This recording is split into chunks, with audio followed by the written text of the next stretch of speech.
Alors, je vais avec vous, aux Congolais et aux Congolaises, d'abord, recevez mes sincères condoléances pour le Congo qui a perdu ses enfants, ses fils et ses filles, qui ne verront pas le Congo devenir certainement une nation prospère. J'ai appris beaucoup sur le président Félix. J'ai appris sur le président actuel de la RDC. Hier et avant-hier, je vous ai parlé de ce président, mais grande fut ma surprise qu'aujourd'hui le monde entier reconnaît ce que je vous ai toujours dit.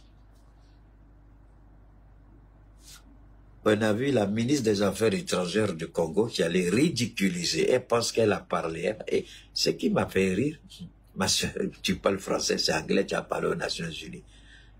Ça va changer quoi?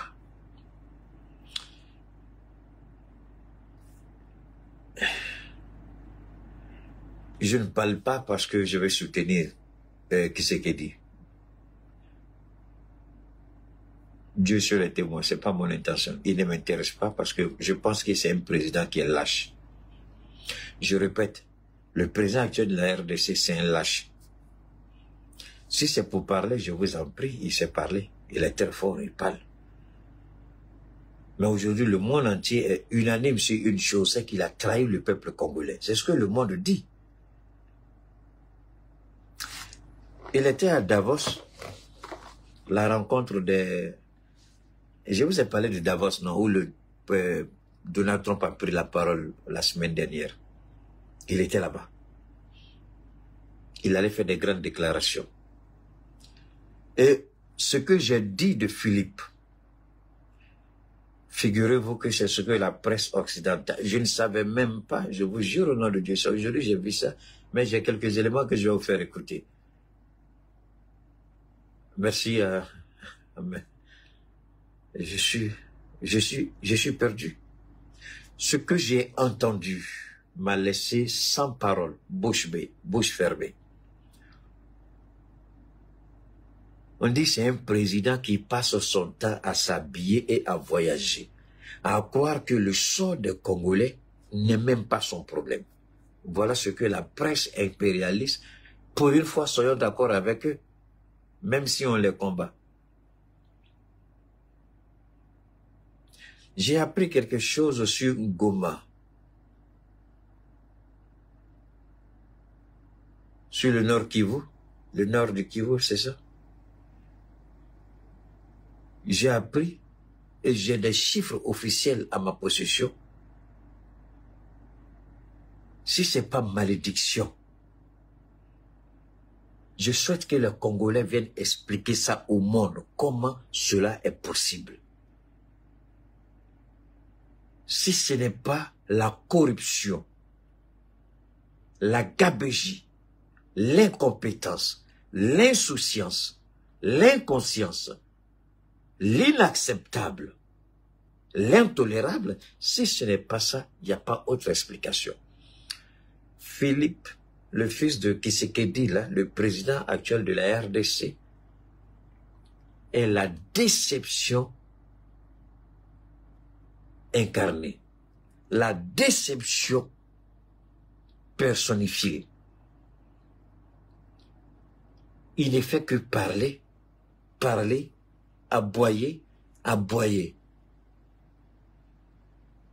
Un tigre qui n'a pas de dents, un chien qui n'a pas de griffes, qu'est-ce qu'il peut faire? Il est la honte de tous les Congolais, ce président-là. Je demande aux jeunes Congolais à Kinshasa qui se révoltent pour attaquer, je vous demande de réfléchir un peu. Asseyez-vous avec moi et réfléchissons ensemble.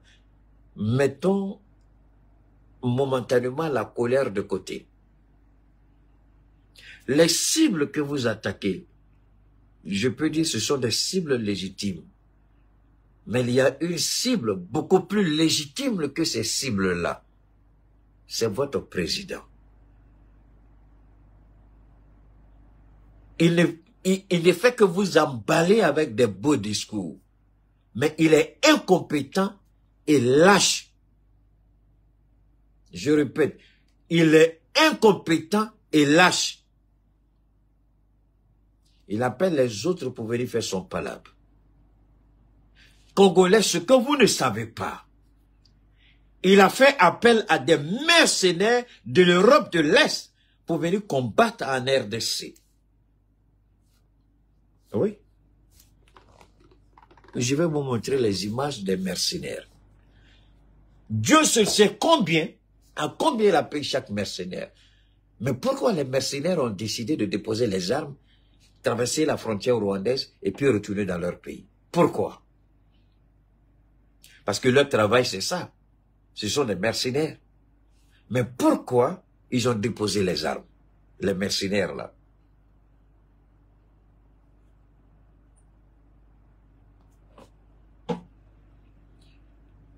J'ai vu les images, j'étais dépassé.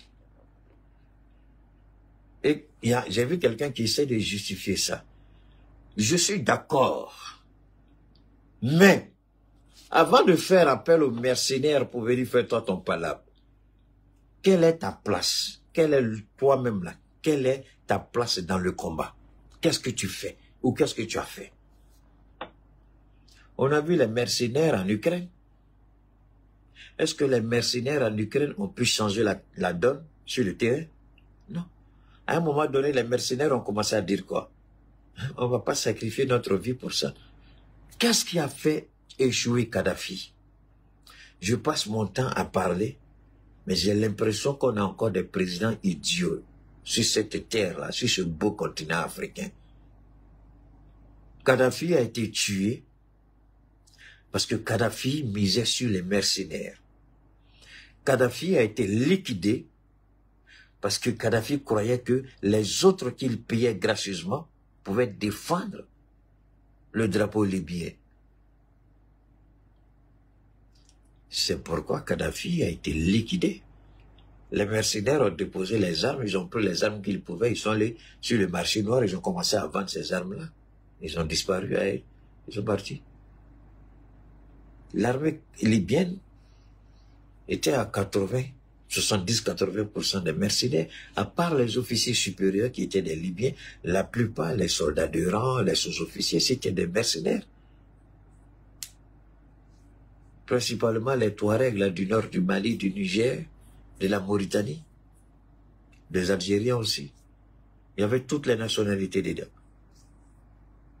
Mais Philippe fait appel à des mercenaires pour défendre l'intégrité du territoire congolais.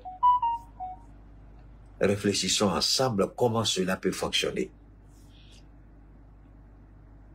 Mais qui a poussé Philippe? Donc c'est pourquoi je dis aux jeunes Congolais, à Kinshasa, ceux qui sont en train de tout détruire et tout casser, pourquoi vous ne demandez pas à être enrôlés dans l'armée? Parce que vous êtes fâchés, vous voulez préserver le Congo, mais personne ne préservera le Congo pour vous. Donc, il faut faire attention. Les Congolais, faites beaucoup attention. Vous êtes énervés, les jeunes. On vous a vu faire les casses, on vous a vu faire les pillages, on vous a vu aller prendre ceci, cela, casser des magasins, des boutiques. C'est pas ça. C'est pas ça. C'est pas ça. C'est pas de ça qu'il s'agit. Vous voulez gagner ce combat-là? Faites comme les Maliens, comme les Burkinabés. J'ai vu un groupe d'autodéfense aussi. Parce qu'il y a beaucoup de groupes d'autodéfense aussi au Congo. J'ai vu des groupes d'autodéfense. Donc, en moins de 24 heures, j'ai eu une tonne d'informations qui m'ont laissé vraiment en bouche bée. Je me suis posé la question, mais pourquoi Philippe, il fait ça? Et je suis resté là, sans savoir ce que je dois dire. Des mercenaires qui ont déposé les armes. Des mercenaires et des soldats congolais ont traversé la frontière pour se rendre. Mais attendez, je vais vous dire quelque chose. Je suis contre Paul Kagame, contre tout ce qu'il fait. Mais j'ai vu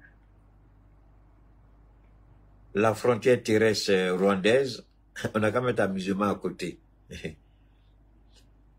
Le rebelle voyou de Kagame là, on n'est pas d'accord avec lui à 90%. Mais acceptons 1% seulement là, acceptons de reconnaître que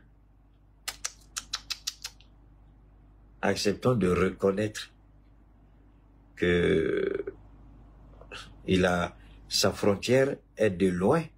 La frontière terrestre n'a rien à voir avec les frontières terrestres que nous voyons à la CEDEAO. Hein.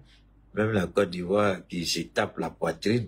Attention, Paul Kagame, c'est un idiot, c'est un voyou, c'est un criminel de guerre. C'est un meurtrier, on est d'accord sur tout ça. Mais quand vous regardez la frontière terrestre du Rwanda, vous avez l'impression que vous êtes à l'aéroport. Combien de nos pays, même à AES où on fait un combat dans la carte de la vérité, j'ai voyagé dans les frontières. Souvent, je prenais le car pour voir un peu les réalités du terrain. Nos frontières, quand vous arrivez là-bas, ça fait rire. Bon, passons, ça c'est juste... oh là là, je dois faire... j'atteins un élément important. Ça met du temps pour revenir là. On va attendre un peu, hein, le temps que toutes les informations montent à la surface. Alors, des mercenaires de l'Europe de l'Est ont été invités par le président pour défendre les couleurs du Congo. Alors qu'il y a des jeunes Congolais, certainement qui sont prêts pour aller au front. Mais le seul problème, ce que j'ai entendu dans mes recherches, ce qu'on m'a dit, ce que j'ai vu, c'est qui est en train de détruire la RDC. Il paraîtrait que c'est pourquoi je comprends pourquoi le ministre d'État, le ministre de la Justice de la RDC a demandé que la corruption, les vols des deniers publics soient considérés au même titre pénal, hein, comme un crime commis par les... Comment on appelle les jeunes gens qui tuent en RDC là? Les... j'ai oublié le nom des petits voyous là, qu'il a commencé à traquer là. Il dit, il faut que tous ceux qui vont commettre des crimes à ce niveau-là, parce qu'il a expliqué lui-même, il dit lui-même, ils ont essayé de l'entraîner dans leur jeu. Les ministres qui changent de véhicule chaque année, ils ont une nouvelle voiture. Lui, il dit, depuis qu'il est nommé ministre, il a gardé le même véhicule. Mais ses collègues ministres ont changé au moins 2 ou 3 fois leur véhicule. Lui, il a toujours la même voiture. Et les gens ont voulu l'entraîner dans leur jeu. Il dit qu'il n'a jamais accès. Les Kuluna, merci beaucoup, Sungalo. Les Kuluna. Il dit, il faut, de la même manière que les Kuluna, c'est la peine de mort, il faut que les voleurs des deniers publics soient aussi condamnés à des peines de mort. Et je comprends pourquoi il a dit ça, parce que je m'étais posé la question, mais j'ai dit, mais pourquoi il dit ça? C'est aujourd'hui en écoutant que je me suis rendu compte que le Congo ne peut pas et ne gagnera pas cette guerre face au Rwanda. Arrêtons de nous blaguer. Cela ne m'empêchera pas de parler. Cela ne m'empêchera pas de faire le combat pour le Congo. Mais le Congo ne gagnera pas cette guerre. Je vous dis pourquoi. Quand vous êtes corrompu jusqu'à un certain niveau, impossible, la guerre, vous ne la gagnerez jamais. C'est ce qu'on a vu avec Poutine à un moment donné. Pourquoi Wagner s'était révolté sur le terrain en Ukraine? Ils ont dit que l'armée russe, que les officiers supérieurs sont corrompus. Ça a amené Poutine à réévaluer. Il n'a pas fait publiquement, mais en bas, il a travaillé sur toute la ligne. Par rapport aux revendications de Wagner, il a compris qu'il y avait légitimité, mais il n'a pas apprécié l'attitude de l'autre. Mais Prigojine, il n'a pas apprécié, mais il a compris que le monsieur pointait du doigt une certaine réalité. En Ukraine, Pourquoi les Américains ne veulent plus? Ils ont décidé d'arrêter parce que la corruption a atteint un niveau incommensurable. Ce sont les armes de l'Union européenne, ce sont les armes de l'OTAN données à l'Ukraine qui se retrouvent dans le Sahel ici. Ibrahim l'a dénoncé en Russie. Les armes que l'OTAN donne, que les Américains donnent, ce sont les mêmes armes qu'on retrouve entre les mains de Boko Haram et les autres terroristes. Mais pour que cela arrive, il faut que l'administration soit corrompue. Vous comprenez la haine d'Alassane Ouattara? Parce qu'il a un gouvernement pourri et corrompu. Et la seule façon pour lui de se maintenir au pouvoir, c'est la terreur. C'est tout. Et quand nous sommes arrivés au pouvoir, au sein de l'AES, notre combat dans les 3 pays, ça a été d'abord de nettoyer la corruption. On n'a pas fini 100%, mais beaucoup a été fait et beaucoup reste à faire. Alors, tant que Tshisekedi, là, le petit, là, il ne comprendra pas, il va sacrifier la vie des Congolais pour rien. Puisqu'il a une administration corrompue et pourrie. Et c'est sur ça que Paul Kagame est en train de surfer. Et c'est sur ça. Sinon, je voudrais que vous m'expliquiez. Le Rwanda fait 26 000 km². Vous avez bien compris. 26 000, à peu près 27 000 km². 14 millions d'habitants. La RDC, plus de 2 millions de km², 100 et quelques millions d'habitants. Armée, le Rwanda, c'est 33 000 militaires. La RDC, c'est 134 000. Expliquez-moi. J'ai du mal à comprendre ici la mathématique. J'ai du mal à comprendre ça ici. Expliquez-moi parce que là, moi, je suis perdu. Il a le triple, non, le quadruple de l'armée. Non, non, non. Il a 5 fois plus. Eux, c'est 33 000. Lui, il a 130 et quelques mille. Donc, entre 4,5 et 5 fois plus. Comment Kagame arrive alors à appuyer le M23 qui a déjà contrôlé Goma? Ils sont assis à Goma. Ils ont pris le contrôle de tous les lieux stratégiques de Goma. Ils ont tout récupéré. Et ce n'est pas tout. Ils disent qu'ils vont continuer jusqu'à Kinshasa. Et ça nous fait revivre quoi? Laurent Désiré Kabila. Le M23 dit qu'il ne s'arrêtera pas. Ils vont le forcer à négocier. Ils vont commencer à prendre les grandes villes jusqu'à ce qu'ils soient d'accord. On va où? On va où avec ça? Quel genre de président? On n'est pas fatigué d'avoir ce genre de président?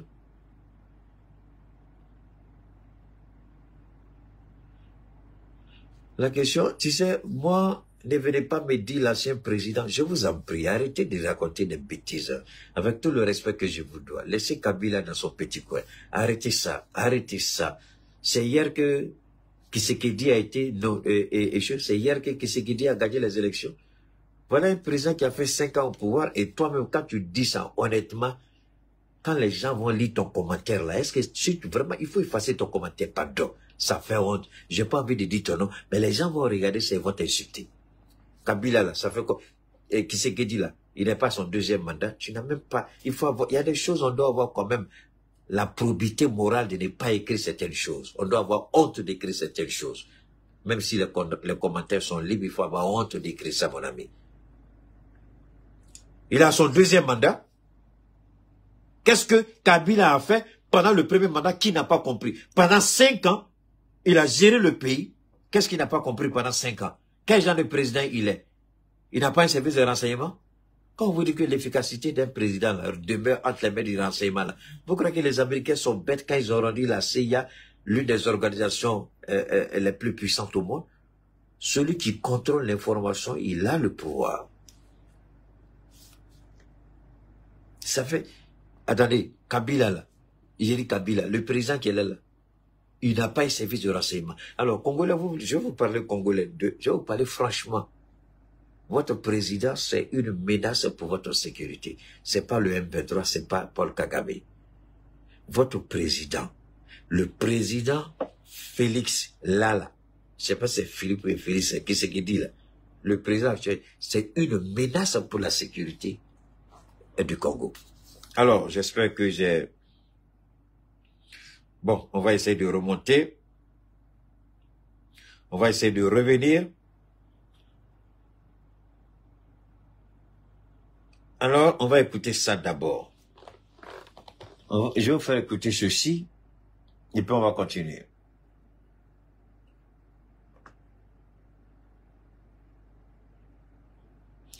Parce que ça sert à rien. Moi, j'ai... Donnez-moi une seconde, s'il vous plaît. Voilà. Oh là là.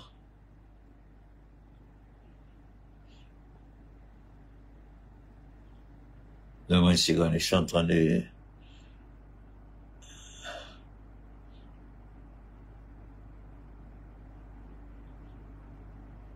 Ok. Ouf. Voilà. Permettez-moi, hein. Oh là là, c'est pas vrai. Permettez-moi rapidement, on va revenir ici. Voilà. Donne-moi une seconde, hein.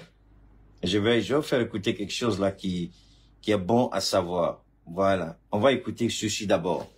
On va écouter ça. Ce que vous avez entendu, ce qui se passe à l'est du Congo, ça peut paraître... Oh là là. Vous avez entendu ce qui se passe à l'est du Congo.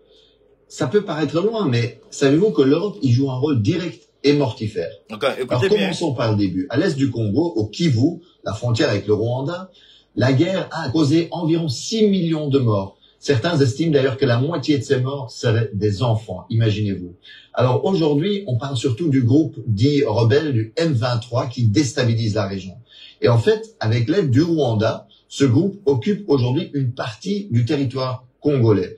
Et le rôle du régime rwandais est fondamental. Les Nations Unies ont constaté que le Rwanda ne livre pas seulement des armes ou de l'argent, mais a même des soldats sur place. Le secrétaire général des Nations Unies, Antonio Guterres, a d'ailleurs appelé le régime rwandais de Kagame à cesser de soutenir le M23 et à se retirer du territoire de la République démocratique du Congo. Parce qu'il s'agit vraiment, en fait, d'une violation de la souveraineté du Congo et du droit international. Et que va chercher le régime rwandais en République démocratique du Congo? Voilà, écoutez, en fait, cette région est hyper riche en minerais. Ressources naturelles, notamment le cobalt et le coltan, ce sont des minerais essentiels pour les multinationales européennes qui servent entre autres pour les smartphones, les batteries. Mais écoutez très bien ce qu'il va dire ici.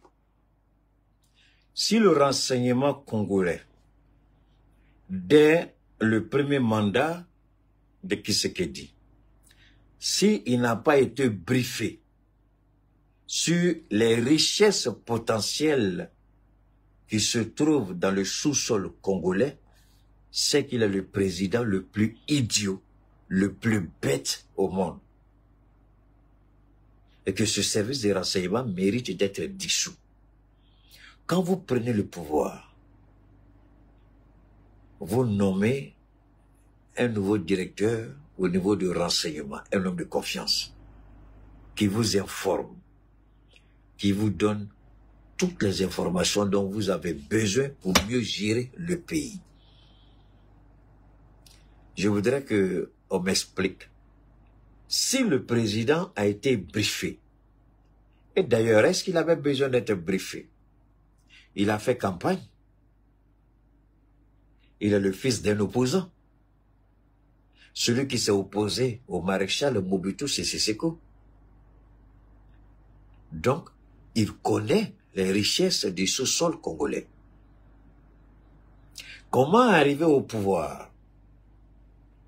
Tu as plus de 2 millions de kilomètres carrés, plus de 100 millions de personnes à gérer, face à un petit pays qui ne fait même pas 27 000 kilomètres carrés, qui n'a que 14 millions d'habitants et 33 000 soldats. Et toi, tu es incapable. Et je vois les jeunes Congolais, je suis sûr que Congolais, vous n'avez pas toutes ces informations. Si tu demandes à des Congolais, Ils vont penser que le Rwanda est aussi balèze que la RDC. C'est faux. Ils n'ont que 30 000 soldats. Vous avez plus de 100 000 soldats.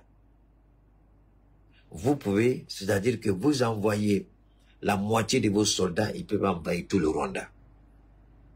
Mais expliquez aux Congolais, Monsieur le Président, qu'est-ce qui n'a pas marché? Quel est votre problème?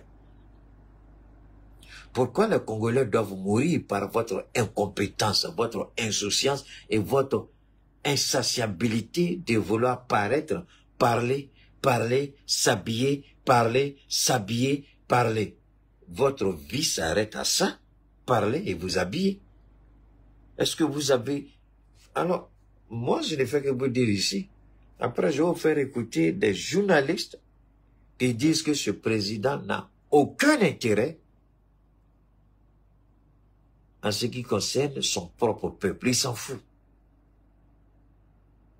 Sinon, il a les moyens de renverser la tendance. Dès la première prise de pouvoir, pendant son premier mandat, s'il avait pris le soin de renforcer son armée, équiper son armée, militariser véritablement la RDC, le Rwanda ne se serait jamais avisé à faire ce qu'elle est en train de faire, ou du moins ce qu'il est en train de faire.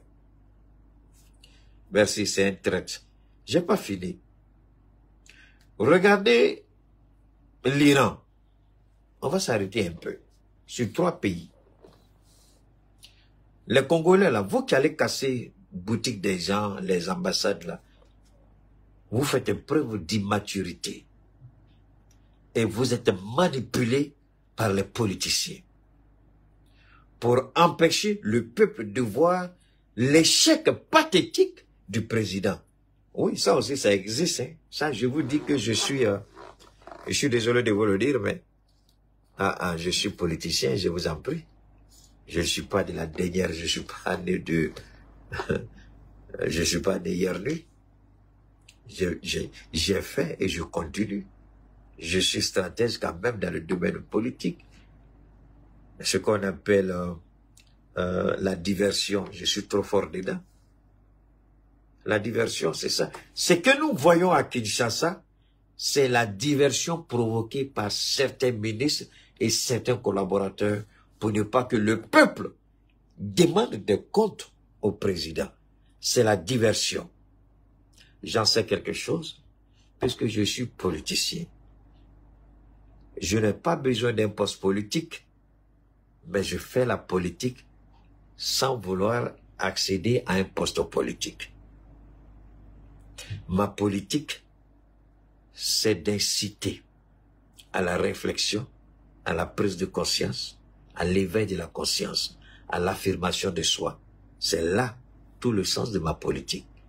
Mais un poste bureaucratique, politicien, que Dieu m'en préserve, que Dieu ne m'en fasse jamais cadeau parce que je n'en veux pas. J'ai toujours prié, j'ai demandé à Dieu, je ne veux pas travailler pour quelqu'un, je ne veux pas être à côté de quelqu'un qui sera mon patron. Donc jusque-là, Dieu ne fait qu'exaucer ce que je lui ai demandé et j'en suis fier. Je vous jure au nom de Dieu, si je voulais travailler dans l'arène politique, vous croyez que le capitaine m'aurait refusé si je lui propose mes services? Ou le général, les deux, vous croyez qu'ils allaient me refuser? Je vous dis toujours, je fais souvent pour être violent dans le langage, pour éviter même que les gens daignent même m'approcher avec une proposition. Ça, c'est fait exprès. Voilà pourquoi je vous dis, je ne suis pas journaliste. Donc, je fais exprès pour dire bâtard, pour que, président Simi, c'est Keïta tu as appelé, lui qui insulte les gens sur le réseau là. Donc, le président même va même pas avoir une idée même de m'appeler. Tout ça c'est fait à dessein, c'est fait de façon volontaire. Je fais exprès. Parce que je ne veux pas être à côté d'eux. Je veux rester dans le peuple. Le poisson hors de l'eau, comme l'a dit Oufoué, même si je ne suis pas d'accord avec lui, le capitaine hors de l'eau n'est rien. Il dit le poisson hors de l'eau n'est rien. Lui, il est le capitaine. Hors du peuple, il n'est rien. Ça, c'est Oufoué qui a dit. Keïta, il est comme ça. Il est le poisson. Hors de l'eau, il n'est rien. Hors du peuple, je ne suis rien. Donc, je veux rester au milieu du peuple et faire ma politique. Donc, revenons un peu en arrière. Pourquoi on ne fait que prendre des sanctions contre l'Iran? Les gens de Facebook, là, peut-être qu'on va arrêter les directs sur Facebook, et puis on va se concentrer désormais sur YouTube, et puis je vais envoyer les liens sur Facebook, parce que j'ai l'impression que les gens vous empêchent d'évoluer. Hein? On attend Facebook pour rien. Je vais arrêter momentanément sur Facebook, et puis dès que je suis en direct, je lance le lien là-bas. Ou bien je vais activer mon application Prism, hein, pour que les gens de Facebook puissent regarder. Alors, je répète une dernière fois. Pourquoi l'Iran, ce sont les sanctions et jamais on veut attaquer l'Iran? Parce qu'on connaît la puissance de feu de l'Iran. Tout ce que les Américains peuvent faire, ce sont des sanctions, des sanctions, des sanctions et des sanctions. Gardez ça en esprit. Pourquoi le petit Kim Jong-un de la Corée du Nord, pourquoi on ne peut jamais l'attaquer, malgré ses multiples provocations? Parce qu'on sait qu'il a l'arme atomique et c'est un fou qui ne va pas hésiter à appuyer sur le bouton, donner des ordres. On sait aussi qu'il a une armée qui est prête à mourir pour lui. Pourquoi on ne peut pas s'amuser à attaquer la Russie ou l'Iran, ou la Chine, pardon? La seule façon qu'un pays soit à l'abri d'une agression militaire, c'est d'avoir une armée qui répond aux aspirations de ce pays. Une armée, quand on regarde de lui, on dit hey, hey, hey, hey, hey, hey. La France a battu en retraite face à l'AES.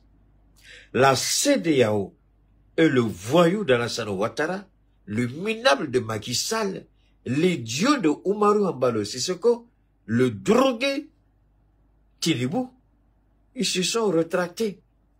Quand le capitaine et son grand frère, le colonel Assimi Goïta à l'époque, ont dit vous touchez au Niger, on tombe tous sur vous. Et ils savaient que les menaces n'étaient pas des menaces en l'air. Ils savaient qu'on avait les moyens militaires de notre politique. Voilà ce qui a préservé le Niger. Pourquoi l'idiot président congolais n'a pas compris que Paul Kagame était une menace depuis toujours? La seule façon de protéger le peuple congolais, c'était de prendre l'argent des Congolais et d'acheter des armes pour les Congolais. Est-ce que c'était trop demandé à Tshisekedi? Il ne l'a pas fait. Ah! Il porte des chaussures croco, on vous donne le prix, ça vous donne, ça fait tomber vos dents. Je peux faire des recherches sur le costume qu'il porte. Quand je vais vous donner les prix des costumes, vous allez tomber à la renverse. Pendant que le petit Congolais va dans les mines de coltan,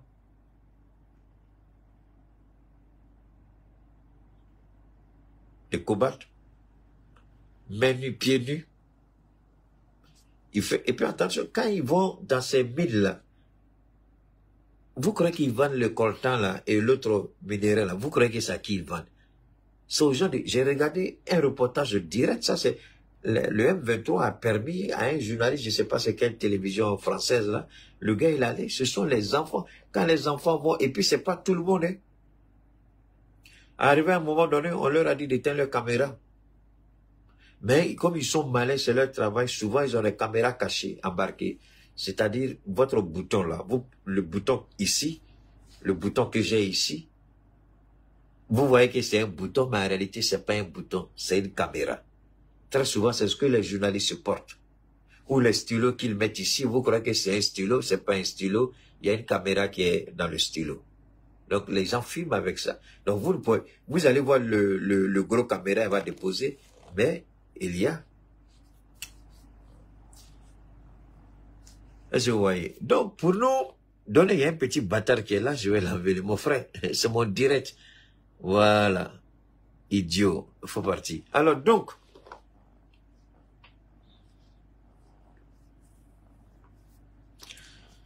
mon ami, tu vas me demander si je suis politicien. Tu veux me payer? Donne-moi, il y a des gens qui viennent ici. Tu me demandes ça pourquoi? Hein? Tu me demandes ça pourquoi? En quoi est-ce que cela va t'aider? C'est ce que je dis, que si ça ne t'intéresse pas, tu te déconnectes, c'est tout. Tu n'es pas obligé de m'écouter, mais les questions que je sois politicien, je sois. Il y a une école où on va pour devenir politicien. Tu connais une école pour ça? Hein? Les analphabètes politiciens qui sont partout là. Ils sont déjà allés à l'école. On t'a dit qu'on a besoin d'aller à l'école pour être politicien. Tu en as besoin d'avoir un diplôme pour être politicien. Aïe. Bon, je peux pas t'en vouloir. Comme tu viens de dire, tu viens d'arriver. Quand tu connais pas, tu arrives chez les gens, tu te tais et puis tu écoutes. C'est la meilleure façon d'apprendre. Alors, donc, je continue. Donc, pour attaquer un pays, vous jugez d'abord quelle est la puissance militaire qui est en face de moi. Est-ce que la puissance militaire qui est en face de moi peut m'empêcher ou peut me rendre néant? 13 pays de la CEDEAO, je ne sais pas si tous allaient intervenir, en plus d'une puissance occidentale, étaient prêts à attaquer le Niger. Nous ne disons pas que ça allait être facile ni pour nous ni pour eux, mais ils allaient trouver en face d'eux une véritable résistance. Et politiquement, quelles allaient être les retombées, les conséquences, les enjeux? Ils ont réfléchi à tout ça et puis se sont rétractés. Mais quand vous avez des voyous comme Alassane Ouattara qui a la grande gueule, je le répète, mais qui vaut absolument rien parce que c'est un criminel, c'est un voyou, il a trahi tout le monde, c'est pas un homme d'honneur, c'est pas un homme de parole, parce que quand vous dites donnez-moi 5 ans, et puis vous venez mentir après pour dire circonstances atténuantes, le candidat, comme vous le savez, il est décédé, vous savez, j'ai pris combien d'années pour préparer Gon Coulibaly, il dit, on t'a dit que c'est une monarchie, c'est une république. Enfin, une soi-disant démocratie, c'est le peuple qui choisit, c'est pas une succession. Vous parlez si comme le représentant ou votre dauphin que vous présentez doit forcément gagner les élections. C'est le peuple qui décide. Peu importe que vous l'ayez préparé pendant 1000 ans, si le peuple n'est pas d'accord à lui accorder sa confiance, il ne sera pas président. Alors ça aussi, c'est compliqué pour les idiots moutons qui le suivent quand on parle et racontent leur vie de merde. Vous venez me provoquer ici, c'est mon direct. J'ai tout ce qu'il faut pour vous bannir et je vous bannis. C'est la force que j'ai. Malheureusement, vous ne pourrez jamais m'empêcher de parler. Moi, je vous chasse, vous ne parlez plus pendant mes interventions et moi, je continue à parler. Vous allez entendre que Keïta parle, peut-être vous allez vous cacher pour m'insulter sur l'écran de quelqu'un. Mais vous n'allez jamais être capable de m'empêcher de parler parce qu'il y a longtemps, je suis là. Hein? Vous êtes pathétique et pitoyable. Alors, vous voyez, l'AES a montré à Tshisekedi que la seule façon de se faire respecter, c'est de se prendre en charge. Premier élément. Deuxième élément, ce que Tshisekedi, peut-être qu'il le sait, mais il refuse de l'admettre. Quand il est venu au pouvoir, la France a dit quelque chose que je vais vous laisser écouter. Hein? Il y a un petit, je suis tombé sur sa vidéo. Je vais vous laisser, on va finir ça d'abord et puis on va finir avec ça.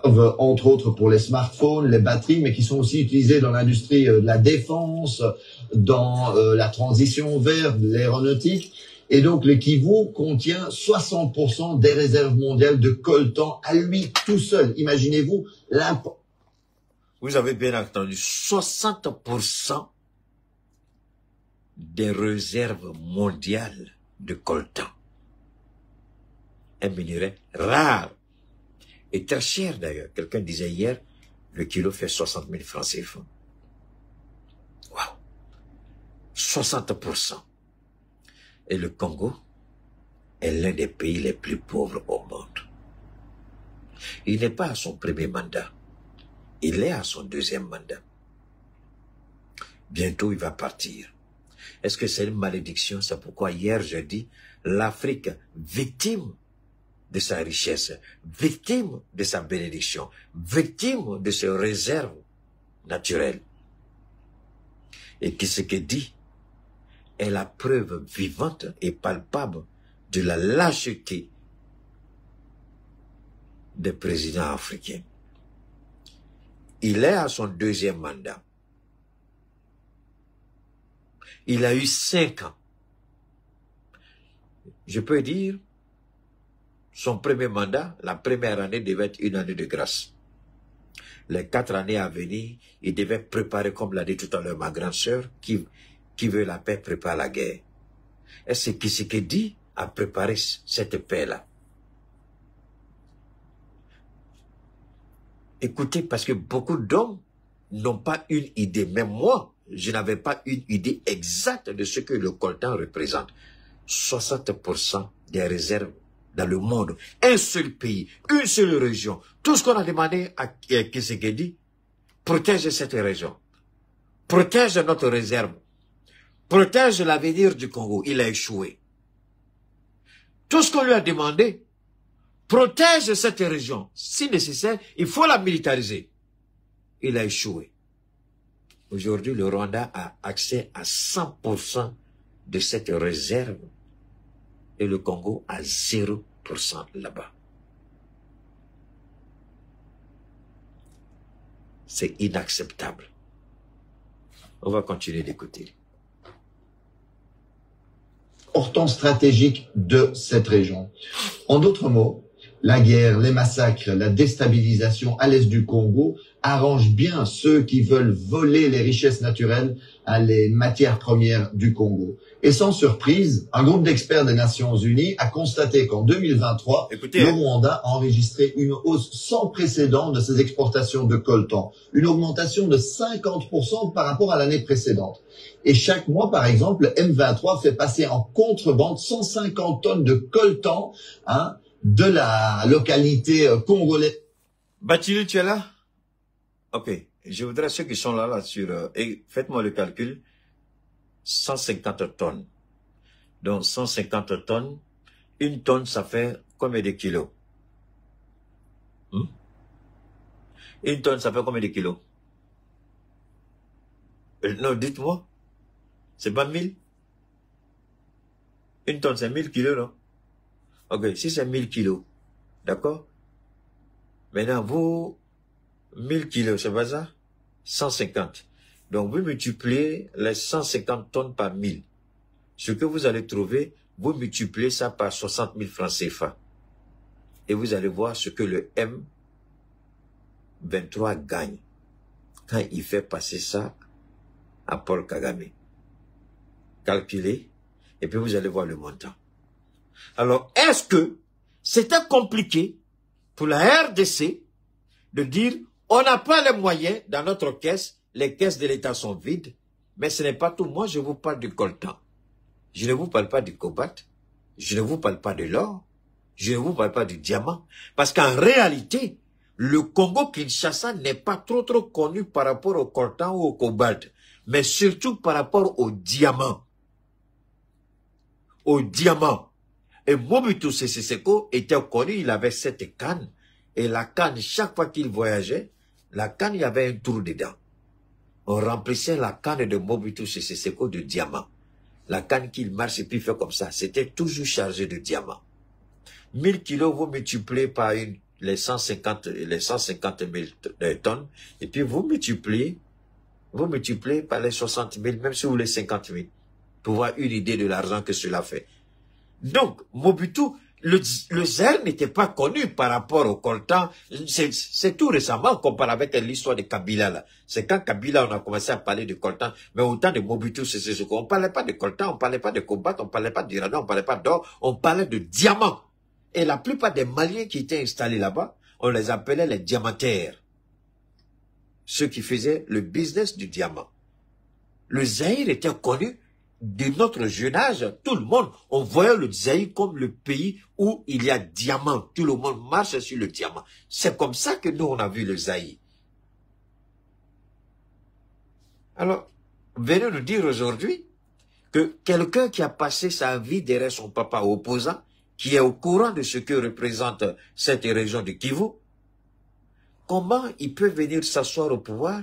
Et c'est ce qu'ils ont dit. Après, je vais vous faire écouter ça. Il y a des éléments que vous devez écouter. On ne peut pas accepter. On ne peut pas accepter. Moi, personnellement, je suis outré. Vraiment, dépassé par l'attitude du président. Quand Ibrahim est arrivé au pouvoir, Ibrahim aujourd'hui force l'admiration. Assimi Goïta force l'admiration. Le général Tiani force l'admiration. Pourquoi? Ils ont fait preuve de génie, preuve de créativité. Quand ils sont arrivés, il y avait la corruption, les caisses étaient vides, il y avait les sanctions à gauche, à droite. Et c'est pendant les sanctions que nous avons équipé nos armées. C'est pendant les sanctions que nous sommes devenus des pays respectés, respectables et créés. C'est pendant les sanctions. On a trouvé les moyens pour nous équiper. Mais attendez, il y a quelque chose de rigolo ici, je vous en prie. Il y a quelque chose de rigolo. Est-ce que vous savez que la France est le premier partenaire du Congo? Donc, c'est devant la France dont le président a la sale gueule puante qui parle, qui gueule, mais qui ne retient rien. Donc, quel est le rôle de la France dans la chute de Goma? Parce que Goma est tombé. Goma est tombé. Goma est entre les mains du Rwanda et du M23. Goma n'est plus contrôlé par la RDC.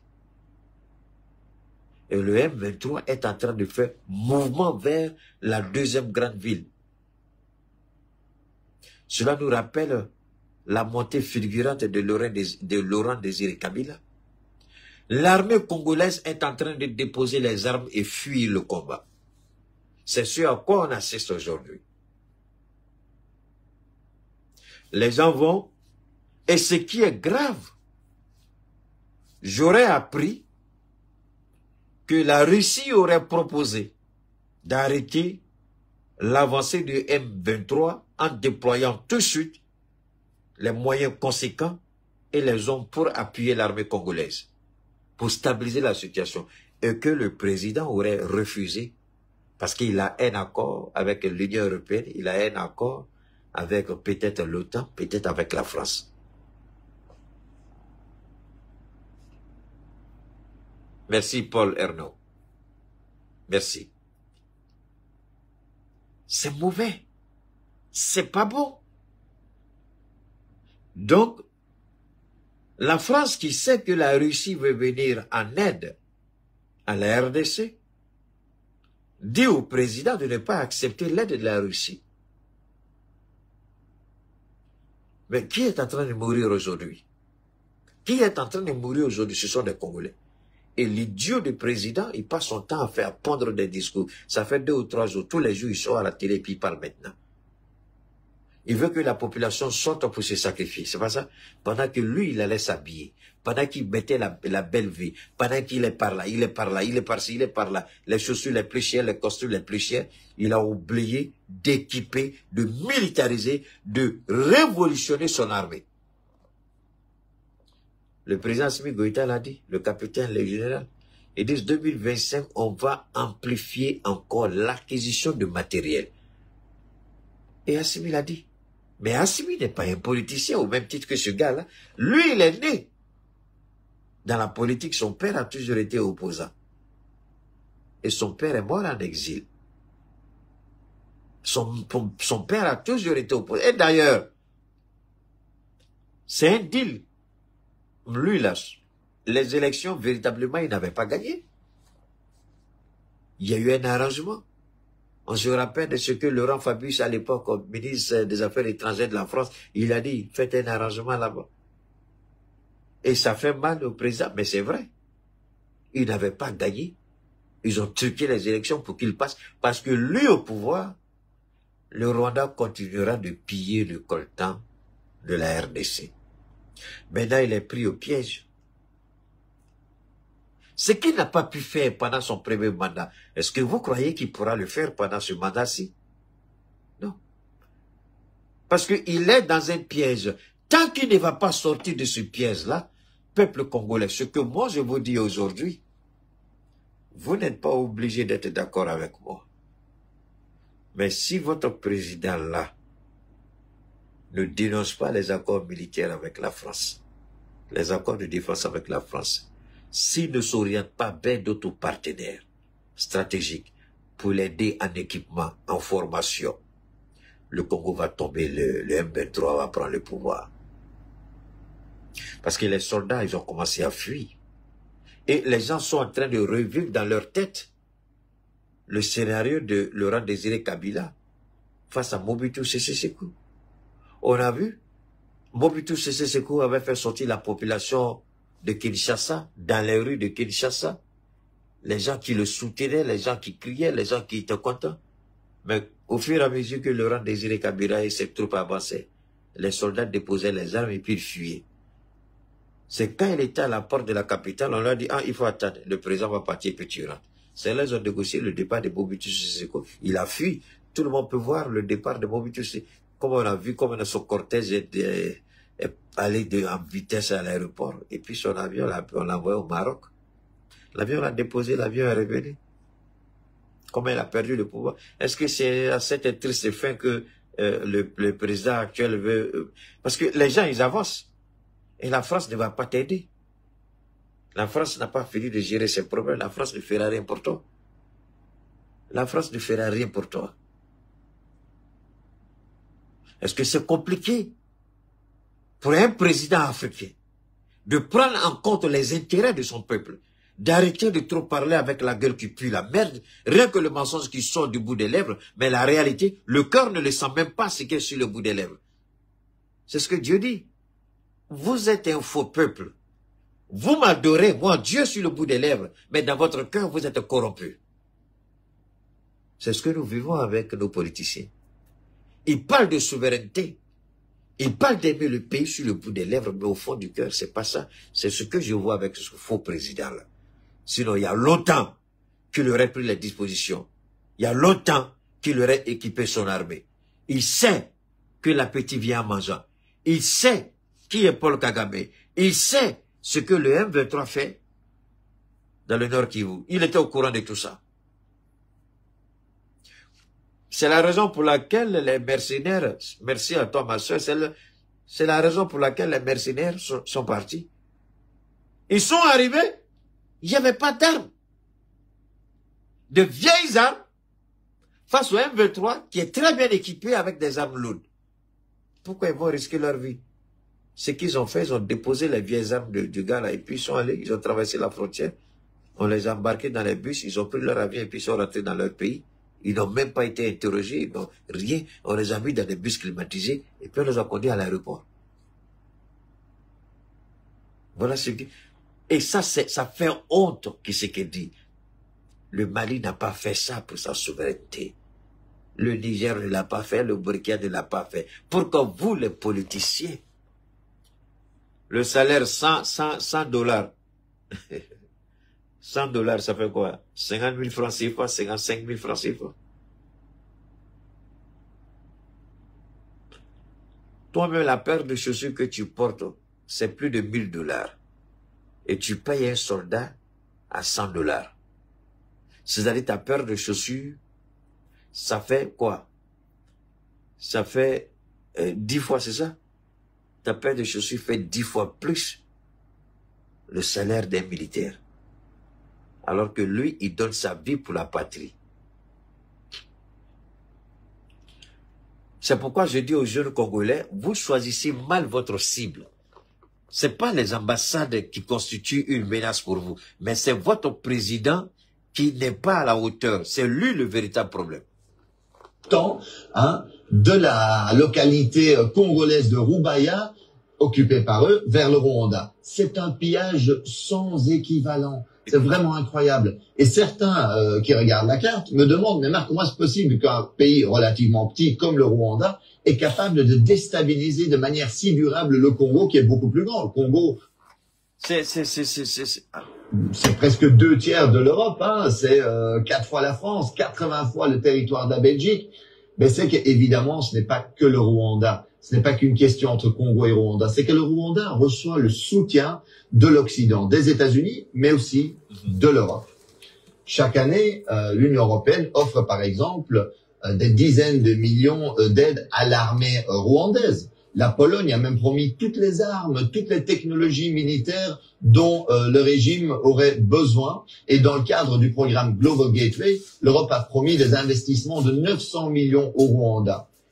Et cerise sur le gâteau, en février 2024, l'Union européenne a signé un protocole d'accord privilégié sur les matières premières avec le Rwanda.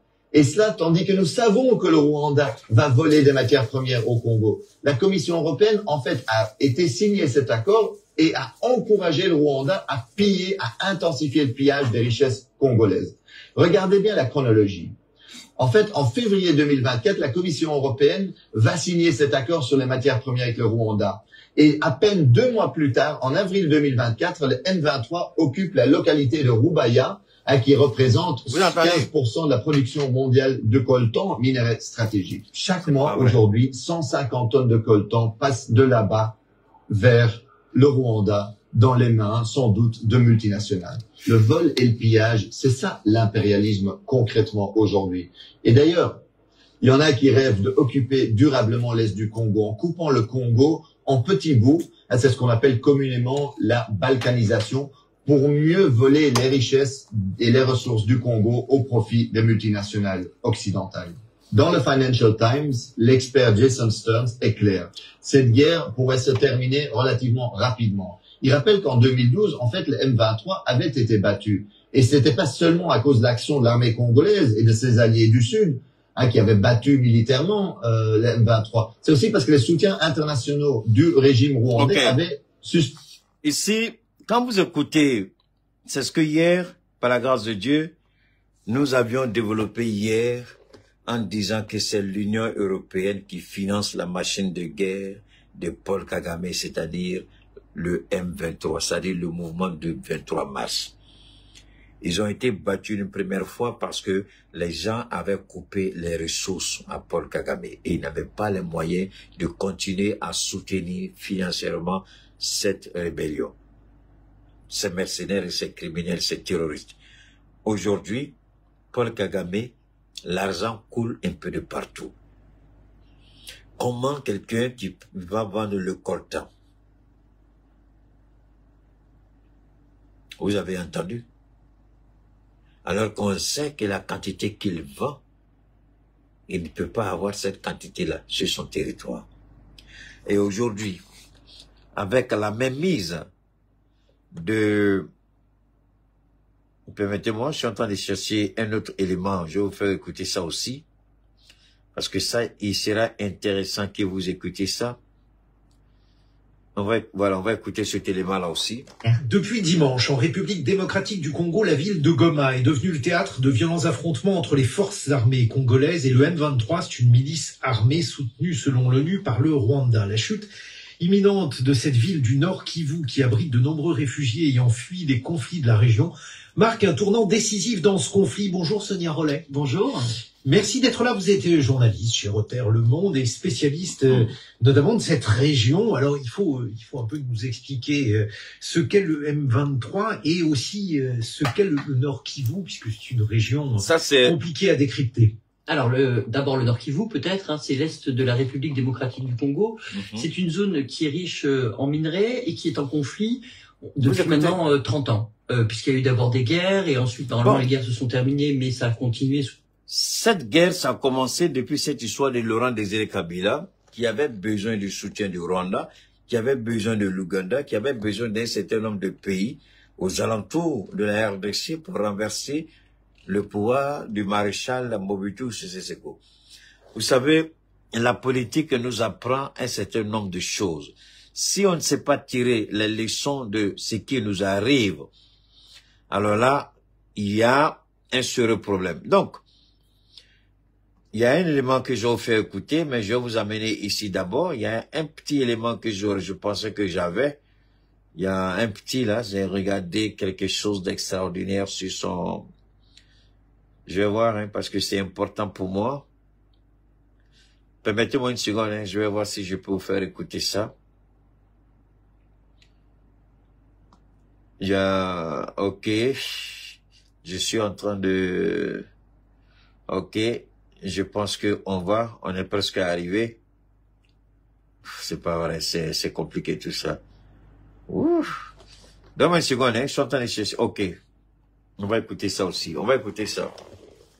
Je suis là aujourd'hui pour vous proposer un projet incroyable. Situé au cœur de Downtown, dans le quartier stratégique des Business Bay,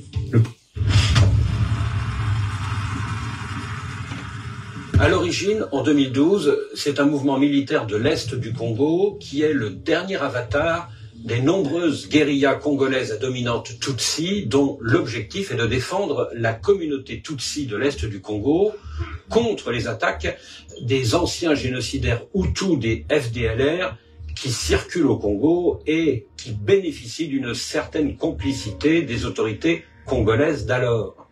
Vous avez bien compris. Dès la naissance du M23 en 2012, ses commandants sont très proches de l'état-major des forces armées rwandaises et c'est toujours le cas aujourd'hui avec le chef militaire du M23, le général Sultani Makenga. De 2013 à 2021, il y a une accalmie sur le terrain. Mais en 2021, le Congo se rapproche de l'Ouganda et signe avec ce pays un accord sécuritaire et économique. Pour le Rwanda, c'est alors un casus belli et le M23 repart en guerre. À la fin de l'année dernière, Paul Kagame fait savoir à Félix Tshisekedi qu'il veut bien calmer le jeu si le président congolais accepte de négocier directement avec le M23. Refus de Tshisekedi qui reste sur sa ligne. On ne discute pas avec des terroristes. Quelques jours après le retour au pouvoir de Donald Trump. Quand des idiots présidents répètent comme des perroquets la ligne politique de l'Occident, on ne discute pas avec les terroristes. Est-ce qu'ils sont bêtes ou bien ils sont idiots?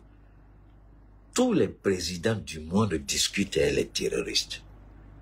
Mais, officiellement, le pays dit je ne discute pas avec les terroristes. Mais officieusement, les services de renseignement discutent avec les terroristes. Sinon, pourquoi les organisations terroristes gagnent autant d'argent dans les enlèvements, dans les prises d'otages? Hein? Mais toi, tu es un président, toi, tu es idiot. Je ne discute pas avec les terroristes. Toi, tu les qualifies de terroristes. D'accord. Mais tu n'as pas les moyens pour les combattre. Et puis tu dis, je ne discute pas. Attendez, quelqu'un qui est en face de toi, il peut te sonner. Tu dis, je ne discute pas, d'accord. On dit, bon, laissez-les se battre. Il va te mater, te briser, te prendre encore. Malgré que tu sois brisé encore, il n'est pas content. Il te reprend encore. Le morceau qui reste, il brise, il reprend encore. Chaque petite partie de ton corps, il va tout briser. Toi, tu dis, je ne discute pas avec un terroriste, un idiot comme ça. Toi, tu es américain. Quand l'Américain dit, je discute, ça, c'est la Maison Blanche. Ça, c'est le Pentagone. La CIA, le FBI, la NSA. Ils discutent avec les terroristes. Vous parlez bêtement sans savoir de quoi vous parlez. Vous répétez comme des perroquets ce que le blanc dit. Est-ce qu'on t'a dit que la CIA ne discute pas avec les terroristes? On t'a dit que le FBI ne discute pas avec les terroristes? Mais Barack Obama, Donald Trump, tous les présidents à la Maison Blanche, c'est la Maison Blanche qui officiellement ne discute pas avec les terroristes. Attendez, cet idiot de président de Tshisekedi là, qui a fait libérer les otages israéliens entre les mains de Hamas? Le Hamas est considéré comme quoi? Comme une organisation terroriste. Mais ils ont discuté, non? Il n'y a pas des otages qui ont été libérés? La semaine dernière, combien d'otages ont été libérés? Les Israéliens. Dès la prise du pouvoir de Donald Trump. Il y a 3 jeunes dames qui ont été libérées. Après, il y a eu d'autres personnes qui... Mais le Hamas est considéré comme une organisation terroriste. Alors, comment, on a quand même expliqué comment ces terroristes ont été libérés? C'est parce qu'il y a une négociation. Toi, tu n'as aucun moyen. Tu n'as pas de marge de manœuvre. Tu n'as aucune force. Tu n'as pas d'armée. Tu vas recruter mercenaires. Je ne dis pas être terroriste. Est-ce que ton armée la peut tenir devant le M23? Malgré que vous soyez... Attendez. Toi, tu as plus de 130 000. Et puis, le M23, là, ils ne valent même pas 10 000. Et puis, tu ne peux pas les battre, etc. Je dis que c'est pas un terroriste, d'accord. Ils ont pris maintenant Goma, tu as fait quoi? Est-ce que tu as les moyens de les faire sortir de Goma? Tu n'as pas les moyens. Malheureusement, tes soldats sont en train de déposer les armes et puis fuir. Alors, voilà. Le M23 attaque Goma en espérant sans doute une certaine tolérance de la part de l'Américain qui ne cache pas ses propres visées impérialistes. Officiellement, c'est pour neutraliser les anciens génocidaires Hutus des FDLR qui sévissent toujours dans l'est du Congo. Mais économiquement, cette région du Congo est très riche en or et en coltan, ce minerai stratégique pour les équipements électroniques, notamment dans la téléphonie, l'aéronautique et les missiles. Et puis politiquement, cette offensive sur Goma... Ouais, les soldats à côté de des M23, ce sont les officiers de l'armée rwandaise. Vous pouvez voir le drapeau du Rwanda même sur... alors, les gens sont en train de... Je vais vous faire écouter ceci. Il y a une partie que je voudrais partager avec vous. J'espère bien que je ne me trompe pas. Attendez, hein, il y a... Ça, c'est Le Monde, c'est pas ça. Ok. Il y a un élément là, il y a une partie importante que je voudrais partager avec vous. J'espère qu'on pourra le faire. Ok, je pense que c'est ici. Voilà, c'est ici. Ok, on va écouter ça aussi. Depuis dimanche, en République démocratique du Congo, la ville de Goma est devenue le théâtre de violents affrontements entre les forces armées congolaises et le M23. Permettez-moi, c'est pas ça, c'est pas celui-ci. Je crois que ça doit être là. Voilà, c'est ici. Je pense bien. Poste frontière de Gisenyi au Rwanda. Ces hommes que l'on voit arriver sont des combattants du M23. Ils sont nombreux à être déployés ici, sur cette frontière stratégique, aux côtés des militaires rwandais. Des soldats bien armés, reconnaissables aux écussons qu'ils arborent sur leurs uniformes. Au poste frontière, les va-et-vient continuent. Un flux d'hommes, de femmes et d'enfants quittent la RDC et passent au Rwanda.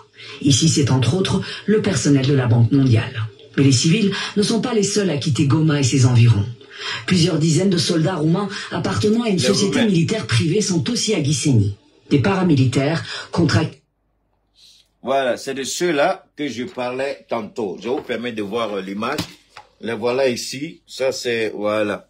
Vous pouvez voir l'image. Les voilà ici. Ça, ce sont les mercenaires. Hein? Ça sont les mercenaires que le président, là, le plaisantin, là, congolais, il allait recruter. Et les gens, là, ils ont déposé les armes. Ils sont allés à la frontière rwandaise. Et puis, ils ont demandé à rentrer chez eux. Voilà. Voilà ces gens-là ici. Ils sont là. Ils ont les Roumains, là. Quelqu'un a écrit tout à l'heure des Roumains. Ils ont déposé les armes. Alors, pourquoi ils ont déposé les armes? Parce que tout simplement, vous allez voir que ce qui leur a été dit, c'est pas ça quand ils sont arrivés sur le terrain. Bon, il appartient au président. Il y a un truc important que il y a un... Non, c'est pas ça. Je pensais avoir récupéré un élément là, partagé avec vous. Malheureusement, je ne retrouve pas l'élément. C'est pas grave. Si je ne retrouve pas, c'est pas grave, on va laisser tomber. J'aurais bien voulu vous montrer ça. Il y a... Donne-moi une seconde, je vais voir si je peux retrouver l'élément. Si je ne retrouve pas, comme je le dis tout à l'heure, c'est pas un souci, on va laisser tomber. On va laisser tomber. Si, au cas où je ne retrouve pas, c'est pas... Je vais voir ici, si c'est... Je vais vérifier d'abord, hein. Je vais vérifier d'abord. Et puis ensuite, je vous fais écouter.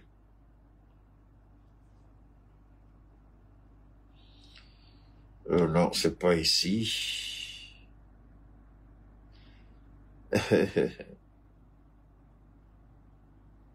Bon, je pense que l'élément, on dirait que j'ai perdu l'élément, c'est pas grave.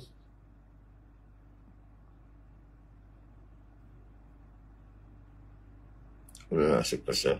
Donne-moi une seconde, je suis en train de chercher un élément là, que je voudrais partager avec vous, je vous en prie. Encore une seconde. Voilà, je crois que c'est ici. J'ai trouvé l'élément, mais je ne sais pas maintenant. Une seconde.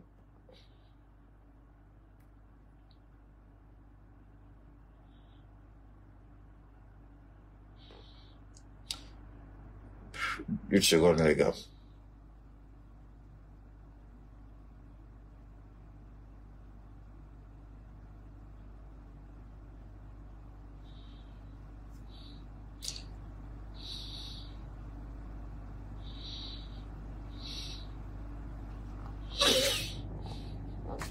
Bon, je retrouve pas l'élément. Attends, je vois. Ok, c'est pas grave les gars. On va aller comme ça, c'est pas un problème. Alors, l'élément que je voulais vous faire écouter, dans cet élément-là, la RDC,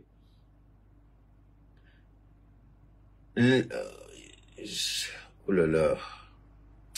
Pourtant, l'élément là, j'avais tellement bien choisi pour vous. C'est un élément qui était... Ouf, merde. L'élément est tellement bon. Bon, c'est pas grave. Et ça fait partie des, des erreurs du... Souvent, les petits calculs qu'on fait, on passe à côté. Alors, c'est pas un souci, c'est pas grave. Ce qu'il faut retenir ici,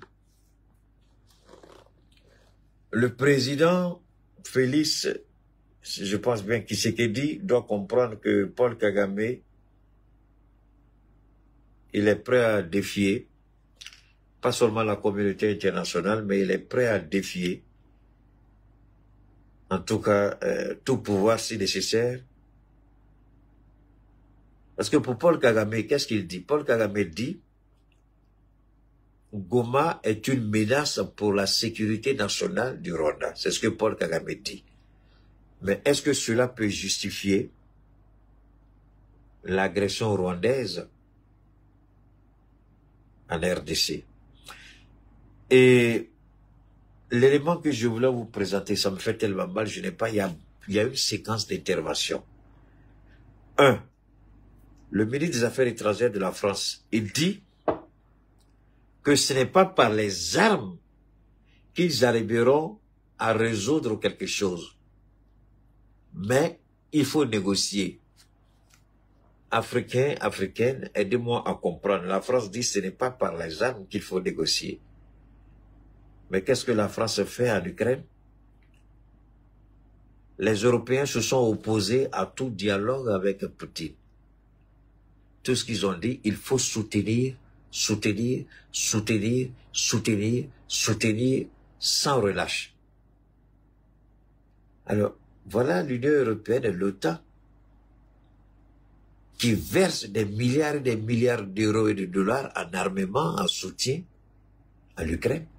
Et quand c'est la RDC, alors qu'ils ont besoin de ce minerai, la technologie. Quand vous entendez intelligence artificielle, là, vous pensez que la technologie, ils ont besoin d'un certain nombre de composants. Et la RDC détient 60% des réserves mondiales de ce composant-là.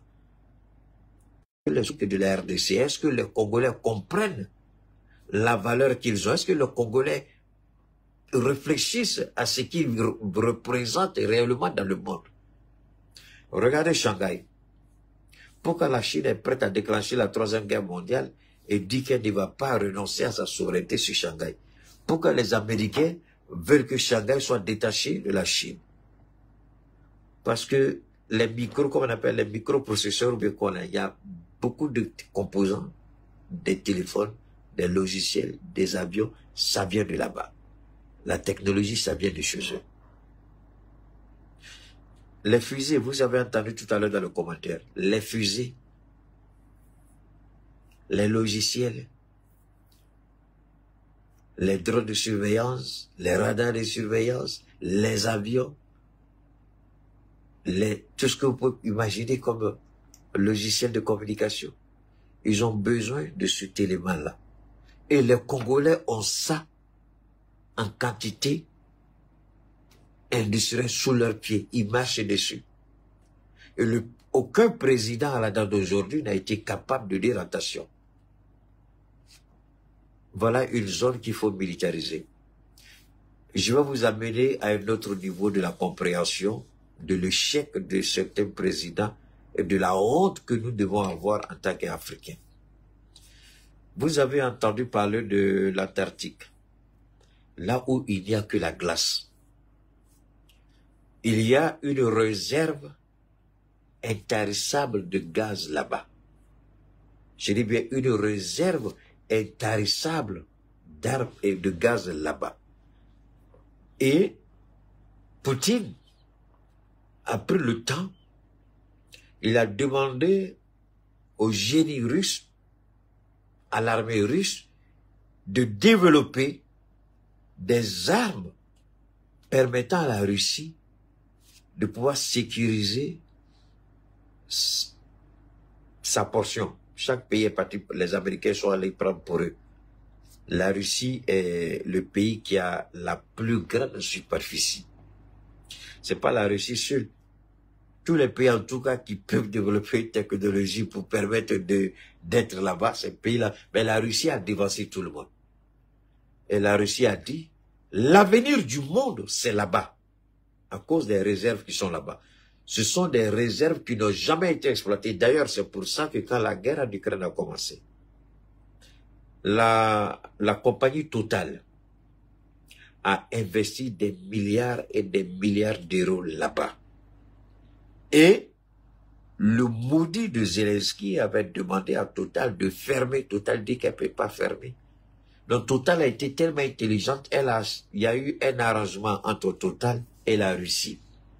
C'est comme la compagnie est passée sous le contrôle de la Russie, mais Total est là-bas. Donc Total a décidé de laisser des actions à la Russie et Total devient minoritaire. Mais c'est un arrangement dont ça c'est entre eux là-bas. Mais alors, Total dit qu'elle ne peut pas partir. Même s'il faut laisser, donc Total, le deal que Total a signé, c'est de dire à la Russie, on ne peut pas partir, on ne va pas quitter. On a trop investi, ça c'est l'avenir. On ne peut pas laisser ça. On aura besoin de ça. Donc il y a un deal qu'ils ont passé à la Russie, et puis on n'en parle plus. On les a mis sous les radars.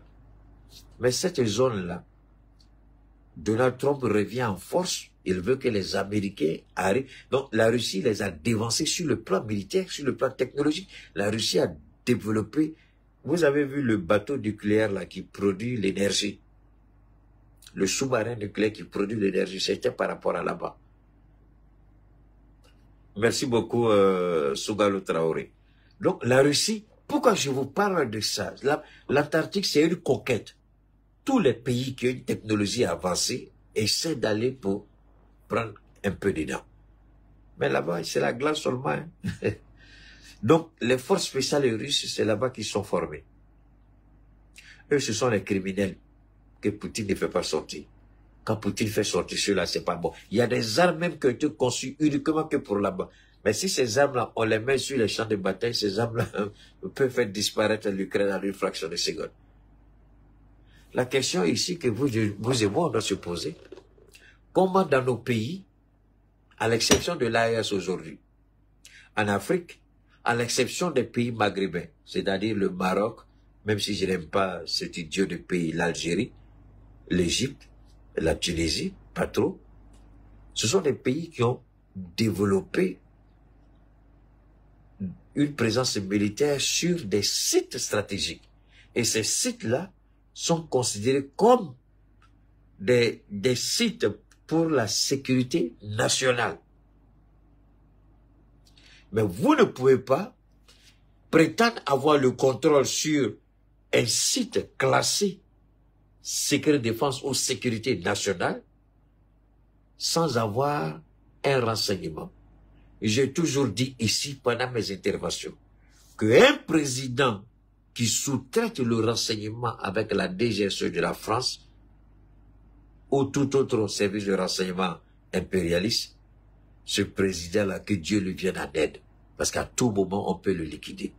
Pourquoi l'Occident, l'impérialisme échoue en Afrique, particulièrement dans le Sahel? Parce que, pour la simple et bonne raison que nous avons développé nous-mêmes notre propre réseau de renseignement. Nous ne sommes soumis à aucune puissance de ce monde. Nous avons la souveraineté totale sur notre service de renseignement, contrairement à beaucoup de pays africains. C'est pourquoi pourquoi on a chassé, la France a chassé son directeur de la DGSE. Et pourquoi les Américains, ils sont rentrés dans leur pire folie, et ils ne comprennent pas. Comment ils n'ont pas vu venir? Mais vous voyez venir à l'époque parce que notre renseignement a été entre vos mains. Aujourd'hui, là, vous n'avez pas notre renseignement. C'est pourquoi je dis à mon jeune frère Christ souvent, il faut même balader. Parce que tu n'as pas eu l'idée du niveau de notre renseignement. Il ne faut pas les sous-estimer. Ils ne parlent pas, mais ils sont au courant de beaucoup de choses. Et si Tshisekedi n'a pas un renseignement souverain, le Congo ne gagnera pas cette guerre. Ça, c'est un premier élément. Si Tshisekedi ne comprend pas que Goma doit être classé comme l'Antarctique l'est pour la Russie, une zone, un site stratégique, un site considéré comme, je ne sais pas comment vous le bon français, mais comme une zone de sécurité nationale. Et si on ne comprend pas qu'il faut rapidement mettre tout en œuvre pour les repousser, mais ça va être pratiquement impossible. Je vais vous dire pourquoi. Regardez l'Ukraine qui est affaiblie à tous les niveaux. Mais depuis que l'Ukraine, l'armée ukrainienne est rentrée dans cette région de la Russie, à Kursk, c'est ça, non?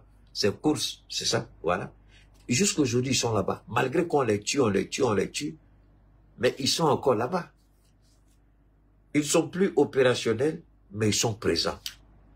Ils font chaque fois que possible, ils sortent, ils font des opérations de... je ne sais pas, ils s'attaquent à la population civile, ils attaquent des bâtiments, à partir de là-bas, ils jettent des drones souvent vers d'autres villes russes. Mais une fois que les rebelles rentrent dans une grande ville, pour les faire ressortir, c'est quasiment impossible. Vous êtes obligés de négocier.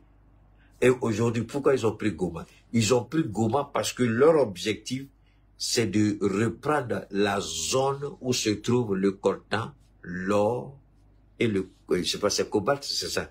Les trois minéraux qui sont là-bas, l'or, le coltan et le cobalt, ils veulent avoir le contrôle sur ces deux régions. Il y a deux régions qui, et surtout la seule région où on a 60% des réserves mondiales de coltan, qui est un minerai rare, cher et beaucoup demandé. Ils vont plus sortir. Et c'est l'erreur du président lâche Tshisekedi. Il a trahi. Moi, vous me demandez, les Congolais doivent demander des comptes au président. Il a trahi. Il a prêté serment de défendre la République du Congo. Il a prêté serment de défendre l'intégrité du territoire. Et il a échoué à défendre l'intégrité du territoire. C'est pourquoi je dis, c'est facile d'accuser le Rwanda. C'est facile d'accuser la France. Mais quelle est notre part de responsabilité? Chaque fois qu'il y a une situation, ce n'est pas forcément les autres tout de suite qu'il faut condamner. Qu'est-ce que nous n'avons pas fait? Qu'est-ce que nous aurions dû faire? Quelles sont les dispositions? Comme l'a dit ma grand-sœur tout à l'heure aux États-Unis, elle dit, qui veut la paix prépare la guerre. Est-ce que Tshisekedi n'a pas compris ça? Pour avoir été le fils d'un opposant, toute ta vie, tu l'as vécu en tant que fils d'opposant. Comment tu n'as pas compris que aujourd'hui, quand Dieu te fait grâce à ton père qui a voulu être président, il ne l'a pas été, il est mort. Toi, on te donne la présidence sur un plateau d'or comme un bébé gâté, tu n'as jamais souffert dans ta vie pour comprendre ce que c'est que les difficultés de la vie. Mais voilà, aujourd'hui, le pays est confronté à la situation. Qu'est-ce que tu fais? Qu'est-ce que tu aurais dû faire? Moi, je pense que c'est facile chaque fois de dire communauté internationale. Mondiale, communauté internationale. Arrêtez les bêtises congolais. Arrêtez. Votre président est le véritable problème. Ce n'est pas Paul Kagame. Ce n'est pas le M23. Parce que s'il avait pris les décisions, le M23 ne serait jamais rentré à Goma. Le M23 n'allait jamais prendre le contrôle de Goma. Aujourd'hui, ils ont le contrôle de Goma. Comment une population... Vous avez une superficie de plus de 2 millions. Attendez, ça me fait tellement mal. Je vais aller regarder sur... Donne-moi une seconde là. Je vais mettre ça. Je vais voir sur le... Je vais voir sur mon grand écran là, si c'est allumé. Je prends le nom du média rapidement et puis on va rentrer pour voir. Parce que je veux vraiment que vous écoutiez ça. Et pourtant, je sais pas pourquoi attendez. Ah, attends. Ça doit être ici. Attends, on dirait que je me suis trompé. Ça doit être ici. Je comprends maintenant.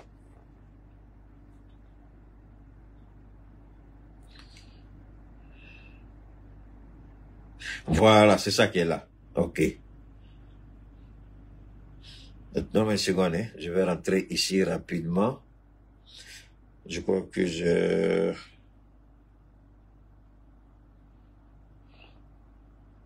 Non, attendez, j'ai envoyé ça où?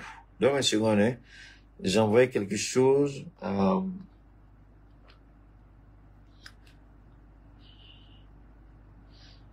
Donne-moi une seconde, il faut que j'arrive à récupérer. Il y a un élément que j'ai envoyé, c'est ça qui m'intéresse, quoi.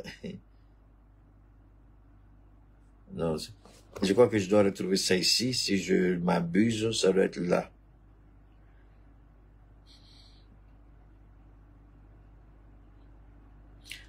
Une seconde, rapidement.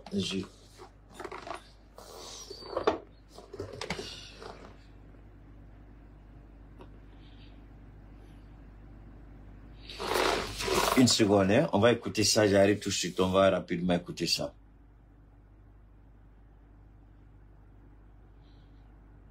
On va écouter ça. Le temps, oh là là, lui aussi veut me faire. Ouh, c'est pas vrai. Attendez. Ok, on va écouter ça. Poste frontière de Gisenyi au Rwanda. Ces hommes que l'on voit arriver sont des combattants du M23. Ils sont nombreux à être déployés ici, sur cette frontière stratégique, aux côtés des militaires rwandais. Des soldats bien armés, reconnaissables aux écussons qu'ils arborent sur leurs uniformes. Au poste frontière, les va-et-vient continuent. Un flux d'hommes, de femmes et d'enfants quitte la RDC et passe au Rwanda. Ici, c'est entre autres le personnel de la Banque mondiale. Mais les civils ne sont pas les seuls à quitter Goma et ses environs. Plusieurs dizaines de soldats roumains appartenant à une société militaire privée sont aussi à Gisenyi. Des paramilitaires contractés par Kinshasa en appui de l'armée congolaise. À quelques kilomètres de là, à Goma, règne un calme précaire. Le sort de la ville semble scellé ce mercredi. Les combattants du M23, soutenus par l'armée rwandaise, en occupent désormais la quasi-totalité. C'était un peu menaçant avec les coups de poing qu'on entendait, on a fait un peu peur. On nous a coupé la connexion, donc on est coupé du monde. C'est un peu ça qu'on réclame, qu'on remet le courant et la position. Mais surtout, à part ça, ça va. L'aéroport est tombé, le siège du gouvernement provincial a été pris et nombre de soldats congolais ont fui. Dans certains quartiers, on assiste à des scènes de pillage. Vous écoutez, non? Vous écoutez? C'est dans ce contexte particulier. Écoutez encore. Congolaise. À quelques kilomètres de là, à Goma, règne un calme précaire. Le sort de la ville semble scellé ce mercredi. Les combattants du M23, soutenus par l'armée rwandaise, en occupent désormais la quasi-totalité. C'était un peu menaçant avec les coups de poing qu'on entendait, on a fait un peu peur. On nous a coupé la connexion, donc on est coupé du monde. C'est un peu ça qu'on réclame, qu'on remet le courant et la position. Mais surtout, à part ça, ça va. L'aéroport est tombé, le siège du gouvernement provincial a été pris et nombre de soldats congolais ont fui. L'aéroport est tombé, c'est fini. Le siège du gouvernement provincial capturé et beaucoup de soldats congolais ont fui. Cela ne vous rappelle pas Laurent Désiré Kabila? C'est ça le véritable problème. Alors, ça veut dire que Goma appartient désormais au M23. C'est fini. Il est tombé, le président. Il aurait pu peut-être, je le répète, hein, il aurait pu peut-être éviter. Est-ce que c'est pas ici? Attendez, hein. Ce que vous avez entendu, c'est qui se passe à l'est du Congo. Ça peut paraître loin, mais savez-vous que l'Europe y joue un rôle direct? Ouais, ça c'est pas ça. Il y a l'élément là. Franchement, si j'arrive à vous faire l'écouter, ce serait extraordinaire parce qu'il y a des choses dans l'élément quand vous écoutez, ça vous laisse sans voix. Alors vous avez bien entendu, les soldats ont fui. Si les soldats fuient Goma, maintenant qu'est-ce que les gens disent? La prochaine cible, c'est la deuxième ville la plus importante après Goma. Ils vont pas s'arrêter à Goma. Ils veulent progresser et ils veulent aller vers Kinshasa. Et en se dirigeant, si une deuxième ville ou une deuxième région tombe, lui qui dit ce sont des rebelles, lui qui dit que ce sont des terroristes, il sera obligé de discuter avec eux. C'est lui qui dit qu'il a un missile qu'il a orienté vers Kigali. Seul un enfant parle comme ça. Le président congolais est encore un bébé. Le président congolais, il n'a pas mesuré la gravité de la situation quand il tenait certains propos. Le président congolais, soit il a été manipulé par les anciens vautours du régime, soit il est incapable à gérer le Congo, soit il décide de laisser, je dis bien, soit il décide de laisser Paul Kagame faire ce qu'il veut pour épargner des vies humaines. Il a le choix. Ils ont déjà pris Goma, ils sont en train de... Maintenant, ils vont asseoir, ils vont mettre des éléments à Goma, ils vont sécuriser Goma, et puis ils vont maintenant... Maintenant, c'est l'armée rwandaise qui va venir s'installer à Goma. Je vous ai fait passer un élément où on parle de balkanisation. Quand ils vont venir, le scénario de la Russie risque de se produire, la Crimée. Pour faire pousser le Rwanda hors de Goma, ça va être compliqué, parce qu'il va dire cela dépend de la sécurité nationale. Il va poser la question aux Européens, est-ce que vous ne soutenez pas l'Ukraine face à l'agression russe? Pourquoi la Russie a agressé l'Ukraine? Parce que la Russie a estimé que l'Ukraine devenait une menace pour sa sécurité nationale. Il dit, c'est pas la même chose que j'ai fait ici. La RDC devenait une menace pour ma sécurité. Donc je suis venu m'asseoir. Si vous pouvez dire à la Russie de laisser tomber la Crimée, je laisse tomber Goma. Ce qui n'arrivera pas. Donc il a des éléments pour discuter. Les gens vous font croire qu'il y a des pressions. Ces pressions-là, c'est bidé, c'est zéro. Ça n'ira nulle part. Que Kagame est rentré à Goma, je ne sais pas comment il va sortir de Goma. Peut-être à sa mort, le nouveau président qui sera, peut-être à sa mort, il y aura un nouveau président avec qui il va falloir discuter. Sinon, tant que Kagame sera en vie, Goma c'est fini, il ne va pas lâcher du laisse. Il ne va pas laisser. Et c'est ce que Tshisekedi aurait dû comprendre. C'est là qu'il aurait dû commencer à armer. Vous voyez, malgré tout ce qu'on dira de nos régimes dans le Sahel, les gens vont commencer à nous respecter. Parce que nous, on a compris, seul le langage des armes permet de vous faire respecter. Seule la force de votre armée va pousser les autres à vous respecter. Sinon, imaginez comment un pays minuscule de 26 000 km² face à un géant de plus de 2 millions de km² arrive à faire plier le président de ce pays-là. Soit le président, il est indigne, il est incapable, il est inconscient et il ne mérite pas d'être à la tête de ce pays-là. Moi, je voudrais que Philippe explique aux Congolais comment le Rwanda qui n'a que 30 000 soldats, 26 000 km², 14 millions d'habitants, face au Congo, plus de 2 millions de km², plus de 130 000 soldats, plus de 100 millions d'habitants, qu'il explique aux Congolais. C'est pourquoi je dis à mes frères congolais, vous qui allez attaquer les ambassades, je comprends votre frustration, mais posez-vous une seule question. Qu'est-ce que le président aurait dû faire et il n'a pas fait? Comment et pourquoi Goma est tombé? Tshisekedi doit des explications au peuple congolais. Je suis contre Paul Kagame et je vais le combattre avec mes propos. Mais que les Congolais se posent les bonnes questions. Qu'est-ce qui n'a pas marché à Goma? Qu'est-ce qui aurait dû être fait? Est-ce que la France que vous attaquez aujourd'hui, vous avez brûlé l'ambassade à sa part de responsabilité? Oui. Mais la France a voulu nous imposer sa vision. On a dit non.